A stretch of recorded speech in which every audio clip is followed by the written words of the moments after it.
मित्रांनो, शशिकांत सोमवंशीचा आपल्याला परत एकदा प्रेमपूर्वक नमस्कार. निसर्गरम्य पोपसंडीच्या क्लिपला आपण भरभरून प्रतिसाद दिला, लाईक केला त्याबद्दल तुमचे सहर्ष आभार. परत एकदा आपण ह्या व्हिडिओला किंवा चॅनलला नवीन असाल तर व्हिडिओ शेवटपर्यंत पहा, लाईक करा, सबस्क्राईब करा, ही छोटीशी सूचना. तर आज मी तुम्हाला एका दुर्ग म्हणजे किल्ल्याच्या ठिकाणी घेऊन जातोय. होय, नाशिक पासून फक्त 20 किलोमीटर आणि पेठ रोडवरील आशेवाडी फाट्यापासून 1.5 किलोमीटर वरील हा किल्ला अजिंक्य रामशेष किल्ला आपल्याला खुणवतोय भेटीसाठी.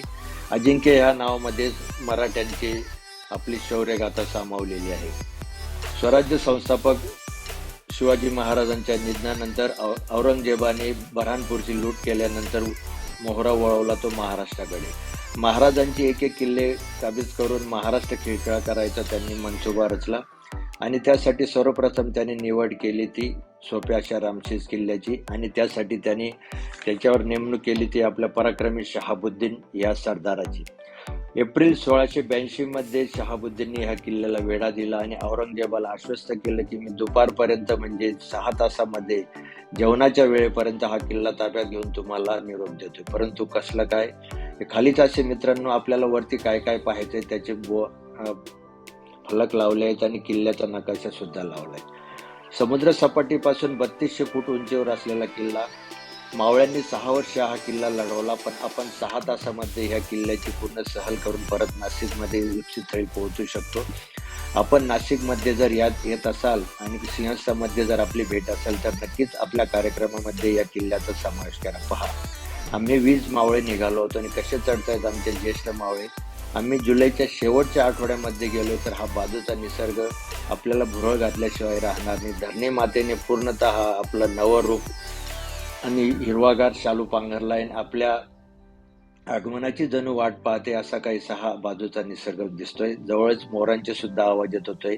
कुठेतरी चढताना ह्या कातळावर अडचणी येतात तर संबंधित विभागाने जर इथे काहीशी दुरुस्ती आणि जर पायऱ्या केल्या तर चांगलं होईल. आमच्या पर्यावरण संवर्धनासाठी आमच्या मित्रांनी येथे वृक्षारोपण केलं. तब्बल 10 झाडं आम्ही इथे लावलं. पर्यावरण रक्षण करणं आपली जबाबदारी आहे. आणि हो, हे आहे मित्रांनो अतिप्राचीन श्रीराम मंदिर आणि या मंदिराच्या दक्षिण बाजूला एक शिलालेख आहे. त्या शिलालेखावर लिहिलेलं आहे श्रीमंत शाहू महाराजांचे पेशवे बाळाजी बाजीराव हंबीरराव मोहिते यांच्या मार्गदर्शनाखाली 1682 मध्ये बुरुज आणि तटबंदीचे देखभाल करणे कामी.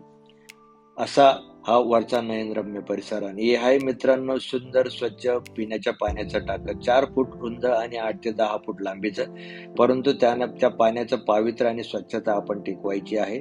मध्ये आहेत मित्रांनो स्वराज्य संस्थापक शिवाजी महाराज आणि स्वराज्य रक्षक संभाजी महाराजांचे तैलचित्र आणि मध्ये असलेला प्रभू श्रीरामचंद्र, सीतामाता आणि लक्ष्मण भगवानच्या ह्या मूर्ती. आमच्या मित्रांना इथे ठेका धरण्याचा काही वावरला नाही. काही काळ विश्रांती घेतली आणि इथल्या महंतांची आम्ही भेट घेतल्यानंतर आम्ही पुढे मार्गस्थ होतोय. महंतांनी ह्या मंदिराची आणि ह्या किल्ल्याची आणि पंचवटीची माहिती दिली. होय, आम्ही आता पोहोचलोय वरती पूर्व बाजूच्या प्रवेशद्वारावर. या प्रवेशद्वाराचे बुरुज जवळपास पूर्णतः ढासळलेत. फक्त काहीशे निशाण तिथं उरलेले आहेत. असा हा किल्ला. शहाबुद्दीन अपयशी ठरल्यानंतर दुसऱ्या सरदारची नेमणूक केली. त्याचं नाव आहे तर मित्रांनो बहादूर कोकलताज. ह्या बहादूर कोकलताजने काय केलं माहिती तुम्हाला, तर ह्या परिसरातली प्रचंड अशी वृक्षतोड करून तिथे जवळपास किल्ल्याच्या उंचीचे दमदमे म्हणजे लाकडी सांगाडी उभा करून तेथे त्याने दारू गोळ्याने या किल्ल्याला खिळखिळा करण्याचं ठरवलं. पण कसलं काय, त्यामध्ये तो सुद्धा अपयशी ठरला. हे आहे मित्रांनो इथे उंचचा उंच असा ध्वज आपला भगवा ध्वज तिथे फडकतोय. त्याला अभिवादन केल्यानंतर आम्ही पुढे जातोय. काही काळ आम्ही इथे मनोरंजन आणि विश्रांती घेतल्यानंतर आजूबाजूचा परिसर निरीक्षणासाठी आम्ही सज्ज झालो. कोकलताच्या दमदमे पाडण्यासाठी आपल्या मावळ्यांनी काय केलं माहिती तुम्हाला, तर लाकडी तोफा आणि जनावरांच्या कातड्यापासून तोफा बनवल्या आणि त्यातून त्यांनी मारा करून त्याचा तो लाकडी दमदमे पूर्ण पाडून त्याला तिथेच नामहारोम केला आणि तो सुद्धा जवळपास 2.5 ते 3 वर्ष अपयशी झाला. हे मुघल साम्राज्याचं दुर्दैव. तिकडे औरंगजेब डोक्याला हात लावत होता. आणि हाय मित्रांनो नाशिकचा नयनरम्य परिसर. जवळपास 20 किलोमीटरवरून टिकलेलं हे छायाचित्र आणि येथूनच जवळपास 8 ते 10 किलोमीटरवर बाजूलाच उत्तर बाजूला आहे तो आहे मित्रांनो आळंदी डॅम. त्याला सुद्धा आपण एक दिवसाची भेट देऊ शकतो. खाली आहे मित्रांनो तो गुजरातकडे जाणारा रस्ता म्हणजे पेठ रोड. असा अवर्णनीय परिसर आपल्या मनाला भुरळ घालतो. पठारावरच्या परिसरावर आमच्या मित्रांनी इथे सुद्धा 5 झाडांचे वृक्षारोपण केलं. असा आमचा हा आनंद द्विगुणित करणारा क्षण. या किल्ल्यावर आपल्याला काय काय पाहता येईल मित्रांनो, तर या किल्ल्यावर आहेत मित्रांनो पाण्याचे मुख्य तळे, गोमुखी द्वार, महादेव गुहा, दारुगोळा कोठा, टेहाळणी बुरुज, चोरकिंड द्वार, प्राचीन राम मंदिर, सरदार किल्लेदार वाडा, सैनिकी जोते, भवानी मंदिर, माथ्यावरील टाके, महाराजांचा पुतळा, गणेश पार, पूर्व मुख्य द्वार अशी पाहण्याची इथं ठिकाणे. त्यातली काही ठिकाणे आपली पाहून झालेली आहेत आणि आता हा परत एकदा आम्ही पोहोचलोय आता भवानी मंदिराचा. सुंदर अशी छोटीशी आकर्षक रंगकाम केलेली ही मूर्ती. आम्ही इथे नमस्कार केल्यानंतर महाराजांच्या पुतळ्यापुढे नतमस्तक झाल्यानंतर परत एकदा आम्ही या किल्ल्याचं पूर्णतः निरीक्षण करून पुढे जातोय. तर हा आहे मित्रांनो उत्तरेच्या बाजूला जाणारा चोर रस्त्याकडे जाणारा हा रस्ता आणि ही जवळपास सगळ्यात जास्त उंच भागतो. हा आहे मित्रांनो हत्ती दरवाजा. या दरवाजाची काहीशी डागडुजी केलेली आहे आणि या दरवाजाच्या बाजूला आहे उंचच्या उंच कडा आणि खाली खोल खोल कपाट. त्यामुळे इथून शत्रूला येण्यासाठी कुठलीही जागा नव्हती. त्यामुळे तिसऱ्या सरदाराची नेमणूक केली. त्यानंतर कासम खान किरमानी याने उत्तरेकडील चोर दरवाजाने वरती येण्याचा यशस्वी प्रयत्न केला आणि तिथून मुघल सैनिक येत आहेत असं आपल्या सैनिकांनी पाहिल्यानंतर त्यांनी वरतून प्रचंड शिळा लोटल्या आणि तिथेच त्यांचा खात्मा केला. असं आपल्या सैनिकांची ही शौर्याची गाथा.